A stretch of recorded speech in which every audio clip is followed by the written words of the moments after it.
cilët janë kandidat për potencial për Bashkinë e Tiranës nga Partia Socialiste?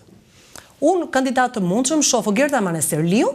Do doja shumë që në fakt njerë në garë për kryetaren e Bashkisë së Tiranës të kishim një grua, dhe unë e shoh Ogerta Manasterliu si një na mbyllët ju grata. Çfarë bëni kështu? Sidomos ju të PS-s, domethënë ju ti mbulon PS-s, nuk je na mbyllët ju grata. Çfarë bëni më? Po do të ishte interesante të kishim edhe një grua. Edhe ti si Rama. Shefe shërbimi sekret është grua. Ministrat e mbrojtjes mbaroi punën zoti Rama. Për herë të parë Mimi Kodheli. Apo edhe Okta Xhaçka ka qenë ministre e mbrojtjes. Po para ka qenë Mimi Kodheli. Nuk ka madje edhe në rajonin ton madje.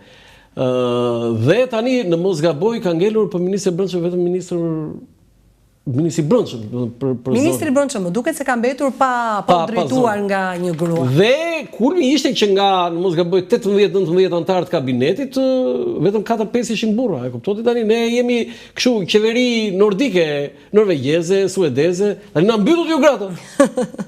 Është gjë e mirë kjo? Gruaja forcë e madhe. Atëherë rrim këtu te Bashkia e Tiranës, Manasiliu 1. Manasiliu besoj, Blendi Gonxha është një emër i mundshëm për shkak të rezultatit që ai prodhoi në zgjedhjet e 11 majit. Unë shoh këto dy kandidaturat si më të mundshme të Roland. Mendoj që janë kandidatura të rëndësishme, të forta të Partisë Socialiste për qendrën e Tiranës, edhe pse pyetja e madhe është kush do jetë kundërshtari. Sepse te kundërshtari është mendoj që është një siklet i madh për këta. Jo, për të fituar, nuk është problemi për ta fituar këta. Problemi është Roland kush do ta marrë këtë përgjegjësi për t'i dalë përballë kandidatit të Partisë Socialiste. Këtë po them. Kush do ta marrë? Kush është ai që do rrezikoj? Kush do ta ai që do rrezikoj dhe kush do ta ai që do t'i vë karrierën e tij? Do kthejmë, po prit këtu tani. Do të Manasiliu dhe Blendi Gonxha. Blendi Gonxha. Mund të kemi dhe surpriza, këtë ne nuk e përjashtojmë sepse as unë as ti dhe një pjesë e madhe nuk jemi në kokën e Edi Ramës dhe çfarë mendon Edi Rama. Unë them që janë dy emra të mundshëm të Partisë Socialiste, për që në garën e Tiranës. Çojë Rama në mëngjes, e ka parë dhe në ëndër, edhe thot Engeleda Mema kandidate. Jo, nuk besoj se Rama është kryeministri që çohet në mëngjes dhe shikon në ëndra. Unë mendoj që Rama është një. Unë merr mendim për këtë gjë, i merr mendim. Jo, nuk po thoj akt, absolutisht nuk merr. Ai thotë Engeleda Mema kandidate e Bashkisë. Jo, besoj kam përshtypjen që ai është një njerëz pak më afatgjat.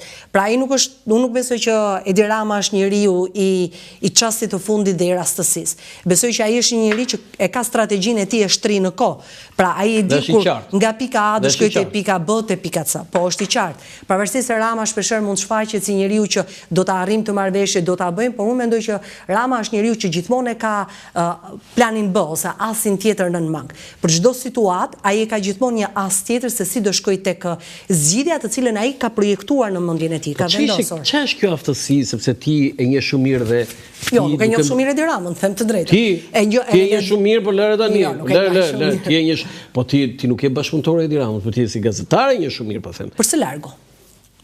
Po për së largu. Ti mbulon Edi Ramën, ti më thua për së largu. Çfarë për së largu moj? Po e mbuloj Partinë Socialiste, por është ndryshe që ti t'jesh pjesë në brendësitë Partisë Socialiste, dhe është ndryshe ti t'jesh. Ti je shoqja e Edi Ramës. Ti je gazetare që mbulon Edi Ramën dhe ke shumë informacion. Pik. Ktu nuk e vëmë në diskutim të. Tani, si ka mundësi që Edi Rama arriti të ka përzier dhe parashikimet edhe atyre, po themi, më entuziaste dhe të bëj këtë që thatë ju, pra të kalkuloj në mënyrë gati me saktësi kirurgjikale lëvizjet e tij si një lojtar shau, dhe këtë s'ja mohojmë dot këtë. Po. Shiko, Partia Socialiste nuk futet në garë elektorale me duar në xhep, Roland. Pra nuk futet me idenë që ne jemi partia në pushtet dhe me patjetër neve do të na votojnë. Partia Socialiste shkon me një plan shumë të saktë dhe me një si them një analizë të detajuar të gjithë territorit të Shqipërisë. Të gjithë, në çdo qelisë. Partia Socialiste është e mirë informuar, e mirë saktësuar, ku i ka njerëzit, sa vota ka, si ka lëvizur trendi i votës, nga qeliza më e vogël, nga njësia më e vogël administrative deri në njësinë më të madhe administrative. E dinin ata për këtë votonte Engeleda Mema? Unë besoj që po. Ata janë shumë të qartë. Çfarë thua moj? Ata kanë një. Me vërtetë ke? Tani, e din ata se do votojnë Keleda Mema, se mos e bë pyetjen kaq se duket si pyetje banale, e din Keleda Mema, do votojnë Keleda Mema. Pyetje banale nuk ka përgjigje banale. Jo, duket sikur e bëjmë banale se ai di ai se do votojnë, se unë nuk votoj Partinë Socialiste. Që t'jemi të qartë. Nuk e voton. Unë nuk e votoj Partinë Socialiste. Gazetari që mbulon Partinë Socialiste nuk e voton Partinë Socialiste. Kjo është perl fare. Po mirë, po themi. Po ti këtë mos e bë super lajm. Jo, po këtu përçehemi ne Keleda. Këtu për lajm jemi. Po më ndrojmë me Keleda Mema, po themi e di Partia Socialiste për kë votoi Roland Qafoku? Patjetër, sepse ata kanë të gjithë njerëzit e tyre të shpërndarë në terren për të identifikuar çdo votues të tyre. Ata bëjnë një analizë shumë të mirë të trendit të votës dhe nuk e bëjnë trendin e votës Roland në zgjedhjet e fundit. Ata bëjnë trendin e votës në vite. Në vite, në muaj, pra këtë bëjnë trendin e votës ata. Prandaj ata janë me një dokument të sakt para syve. Edi Rama ishte i bindur që do t'i merrte mbi 83 mandate. Dhe në fakt, po ta shohësh, edhe tek ai memorandumi i Kuçit, e ka vendosur atë pikën pikërisht aty ku i dole. Po si ka mundsi? Sepse ka këtë dokumentin në Roland. Nuk është si Partia Demokratike që futet në garë dhe nuk di ku ka votuesit, si ka ndryshuar votuesit. Nuk e di. Partia Socialiste e di shumë mirë. I di njerëzit, ori ka të ndarë me bloqë në Roland. Më ngasove me këtë të Kuçit. Ka bërë një kapërcim zoti Rama, se ti e gazetare vëmendshme. Në fillim, mos gaboj 6 muaj para, tha PD-ja do marrë ai sa ka marrë në feshtatën dhe në feshtatën hapa arkivat. Kam që kjo është lojë emocione shlat. Do të thënë ai po ta dëgjoj. Po, është vërtet. Se ishin 27 mandate. Unë hapa arkivat 27 mandate kishte ftu PD-ja në. Patjetër, po unë kam përshtypjen që kjo është lojë emocione që luan, sepse njëherë thanë ne do shkojmë në 74. E la me shnim. Pastaj tha ne do të jemi në 71. Kjo është lojë emocione që luan ti me kundërshtarin, por edhe me Keleda, Manasiliu dhe Gonxhe, nëse do jenë këta kandidatët dhe gjasat janë dhe të fitojnë, sipas edhe asaj që ti the që kush do jetë ai që do të dalë para.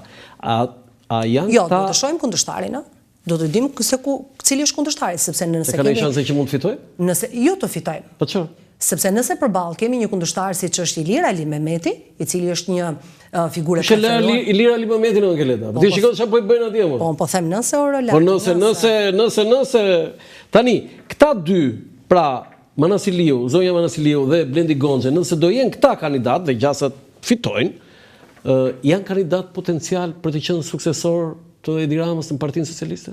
Pasardhës të... Nuk di ta them. Nëse mund të jenë këta. Se ai që ka Bashkinë e Tiranës? Po, është një lloj ideje që ai që drejton Bashkinë e Tiranës duhet rruga e tij politike duhet shkojë drejt kryetarit të partisë. Por Ogerta Marceliu dhe Blendi Gonxhe janë bashkëpunëtorë të fortë të Edi Ramës. Pra, Ogerta Marceliu... Blendi Gonxhe është një bashkëpunëtor i vjetër, por edhe i ri. I vjetër, por dhe Ogerta Marceliu është një bashkëpunëtor e vjetër. Jo, tani ajo është bashkëpunëtor e vjetër e qëndrueshme. Po. Ndërsa Blendi Gonxhe i vjetër, madje shumë i vjetër, se ka qenë Gonxhe ishte studenti i zotit Rama. Në fillimet, domethënë. Po, në fillimet dhe pastaj pati shkputet, tani është edhe i ri. Po.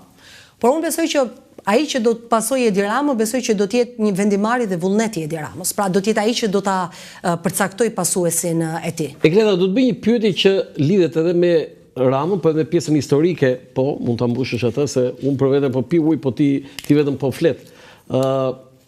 Rama ka thënë që unë e vrava babain tim politik Fatosnanën dhe u bëra kryetari i Partisë Socialiste dhe kryeministër. Po mirë babain, po ai vrau dhe djalin. Djali ishte Erion Veliaj. Jo po unë. Erion Veliaj pra? Se vrau Erion Veliaj babain politik, se mos na... Po ja bëj pyetje një gazetare që do ta japësh përgjigjen e di që është shumë interesante. Nëse Erion Veliajin e vrau babai i tij, se në këtë se dim, nëse ka qenë Edi Rama pas kësaj situatë. Unë nuk e di, unë këtë nuk e vërtetoj dot. Nuk e them dot. Do të thuaj që nëse Edi Rama po donte ta mbronte, nuk e mbronte dot? Asë nuk e themi dot.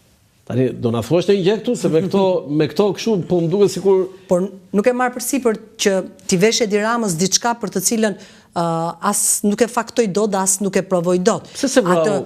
A mund të dyshoj unë? Po. Që Edi Rama, a mund të dyshoj unë? Po dyshove ti Patjetër që unë mund të dyshoj, sigurisht a mund të jetë Edi Rama pjesë të gjithë mekanizmit i cili çoi Erion Veliajn pas hekurave, a mund të ketë qenë Edi Rama në kërcënimin e ndonjë kërcënimi nga faktor të jashtëm dhe ka detyruar të bëjë këtë zgjedhje.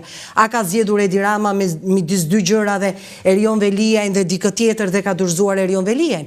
Pra këta janë të gjitha mundësitë që neve thjesht mund t'i dyshojmë dhe t'i diskutojmë, por që të faktojmë që Edi Rama është ai që i nguli 100% thikën Erion Veliajt se donte t'ja ngulte thikën 100%, këtë nuk e themi dot.